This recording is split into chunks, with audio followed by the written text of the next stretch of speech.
HOA Karen demanded free gas from my station. When I refused, she called the cops. I was their chief. The afternoon sun beat down on the small-town gas station. I owned just outside the city limits. It was one of those places where everyone knew everyone. I'd spent 20 years serving this community, not just as a business owner, but also as the chief of police. Most people respected that. Unfortunately, not everyone did. I was working behind the counter that Saturday because one of my employees had called in sick. The station was busy and customers came and went steadily. Then a luxury SUV rolled into the parking lot. The driver, a woman in oversized sunglasses and expensive clothes, stepped out and marched toward the register like she owned the place. I recognized her immediately. Her name was Karen Whitmore. She was president of a nearby HOA and had earned a reputation for making everyone's life difficult. She slapped her keys on the counter. "Fill my tank," she said. I smiled politely.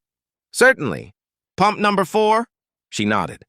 One of my attendants filled the SUV while she browsed snacks. A few minutes later, she returned carrying a bottle of water. "That'll be $87.42, I said. Karen stared at me. "No." I blinked. "I'm sorry?" She folded her arms. "I live in the Willow Creek Estates HOA. We bring business to this area. You should be giving residents free gas." I almost laughed, thinking she was joking. She wasn't. "Ma'am, everyone pays for fuel." Her face hardened. "You clearly don't understand who I am." "I understand you're a customer." The line behind her began growing longer. Karen leaned forward. "I've spent thousands of dollars in this town." "That's great," I replied calmly. "Your total is still $87.42. Several customers started watching. Karen's cheeks turned red. "This is unacceptable." "No, what's unacceptable is expecting free gasoline." The station fell silent. Karen looked shocked that someone had spoken to her that way. Then she pointed a finger at my chest. "I'll have your business shut down."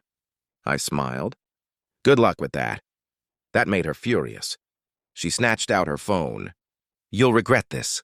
I returned to helping customers while she stormed outside. 10 minutes later, 2 police cruisers entered the parking lot. Customers began whispering.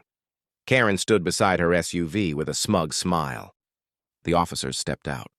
I immediately recognized them. Officer Ramirez and Officer Collins. Both worked under me. Karen hurried toward them dramatically.